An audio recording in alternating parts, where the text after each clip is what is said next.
हमारे देश के पीएम बड़ा बेईमान है बाबा, बेईमान है बाबा, बेईमान है बाबा। हमारे देश के पीएम बड़ा बेईमान है बाबा, बड़ा बेईमान रे बाबा।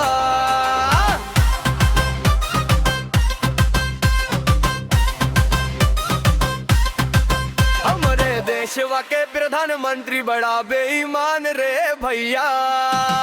जनता रोवे रोज रोज ऊ करे अरमान रे बाबा।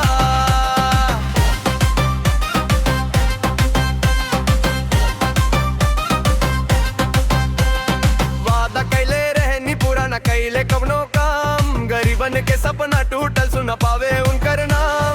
रोजी रोटी खातिर भटके खेत रहे सुनसान, नेताजी के महल बनत बा जनता परेशान।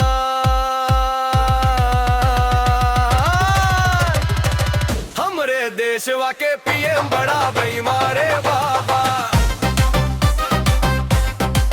हमरे देशवा के पीएम बड़ा बेईमान रे बाबा, बड़ा बेईमान रे बाबा।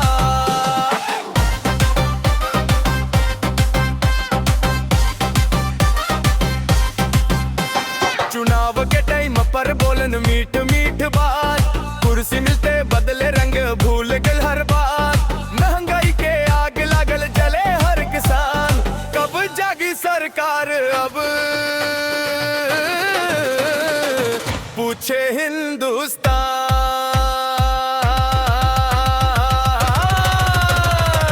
हमरे देशवा के पीएम बड़ा बेईमान रे बाबा।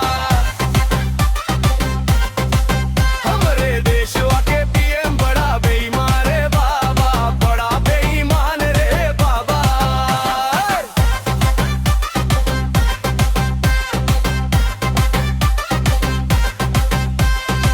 नौजवान के हाथ खाली, सपना सब बिखराइल। कागज पर ही विकास, जमीन पर कुछ न दिखाइल। सच बोले वाला दब जाए, झूठ के हो सम्मान। ऐसे में कैसे बची देश के पहचान।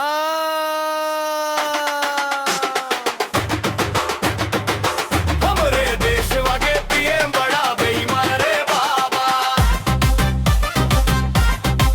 हमरे देशवा के पीएम बड़ा बेईमान रे बाबा, बड़ा बेईमान रे बाबा। जनता के आंसू पूछे कब मिली